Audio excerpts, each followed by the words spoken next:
What do you think of when you picture farms? Perhaps you imagine something similar to this. Hey, there you are. Wait up, wait Here up. he comes. How'd I get separated from the herd there? How you doing? Boy, this cow's got it rough, huh? Woo, woo. You like being a cow? I like being a cow. How about this California weather? Oops, there's a rain cloud. I got you. Ooh, just kidding. Oh, just my. kidding ya. I mean, moo. Yeah, Look moo, at Dave. right. He's doing it again. Hey, man. Everybody's got a What are dream. we doing today? Great milk comes from happy cows. Happy cows come from California. Make sure it's made with real California milk. What do you think of when you picture farms? Perhaps you imagine something similar to this. This commercial could not be further from the reality found on most factory farms. In fact, practices such as slicing off a chicken's beak or cutting off cow and pig tails without any anesthetic are commonplace. Male cows and male chickens are also usually killed as they cannot produce milk or eggs. You might be thinking to yourself that surely not all farms can be like this. But unfortunately, the Sentience Institute estimates that 99% of the meat in the U.S. comes from these farms. The Sentience Institute used the 2017 Census of Agriculture and EPA definitions of CAFOs, which are concentrated animal feeding operations, to estimate the amount of animals in factory farms. As you have seen, the way in which factory farms are run negatively impact the animals, but you might be thinking to yourself, well, why should I care? If we allow factory farming to continue at the rate it is going, the abuse animals endure will only become greater. Additionally, the conditions in which these animals are kept on in factory farms are largely unsanitary, and the animals are kept in close proximity to one another, all of which directly contributes to the development of foodborne illness and antibiotic resistance in humans. To give you a bit of context, factory farming can be defined as the system of raising livestock through intensive methods where animals are confined indoors under controlled conditions. Farms became industrialized as our population soared, so in order to keep up with the growing demand for animal products, farms were industrialized. Unfortunately, meat production companies have become greedier as they have begun to excessively cut corners in order to maximize their profit margin. This has led to extreme animal violence and death. A grim example of this was uncovered by the animal rights organization Animal Equality, as they have gone undercover to investigate pig farms, and in the past 5 years, each one has exposed severe suffering and filthy conditions. At the pig farm P&J Slay Pig Unit, they found workers hammering pigs to death or slamming them up against the concrete. This shows the complete disregard these factory farms have for their animals. In the next clip I will be showing this, but just keep in mind your discretion is advised. Those who are considered worthless because they are too weak or sick are slaughtered on the farm. In several cases, they are hammered to death.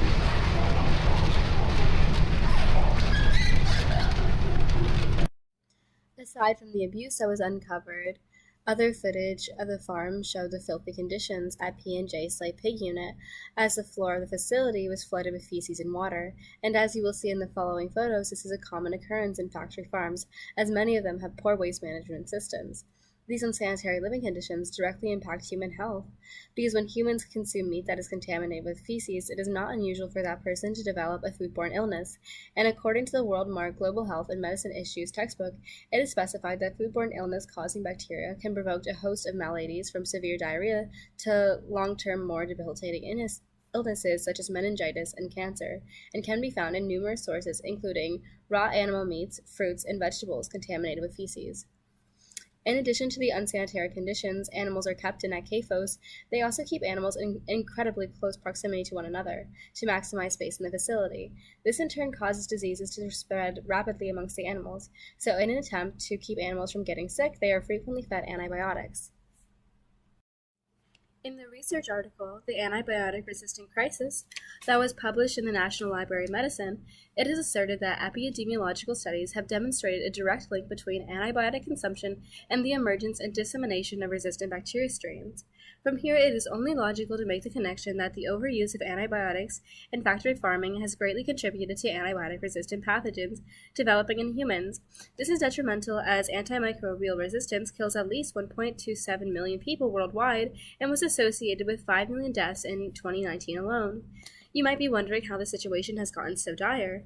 The answer lies in the attitudes surrounding meat consumption, because the majority of people are either unaware or willfully ignorant of what goes on in factory farms. What I mean by this is that many people can make the connection that factory farms are likely unethical as they profit off of killing animals. However, they ignore this notion and instead tell themselves that factory farms can't be that bad, right? But why do we do this? Why do we suppress our initial beliefs and replace them for ones that are unrealistically hopeful? We can look to the scientific article published on meat-related cognitive dissonance to understand this better.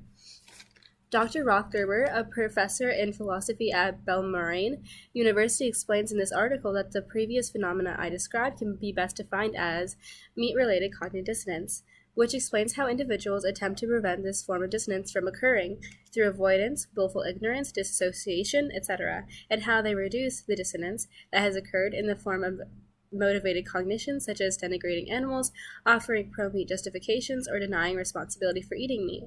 Essentially, Rothgerber is saying that when your beliefs, thoughts, or attitudes are inconsistent with your behaviors, you will feel a sort of psychological discomfort. This discomfort will motivate you to come up with justifications for your behavior.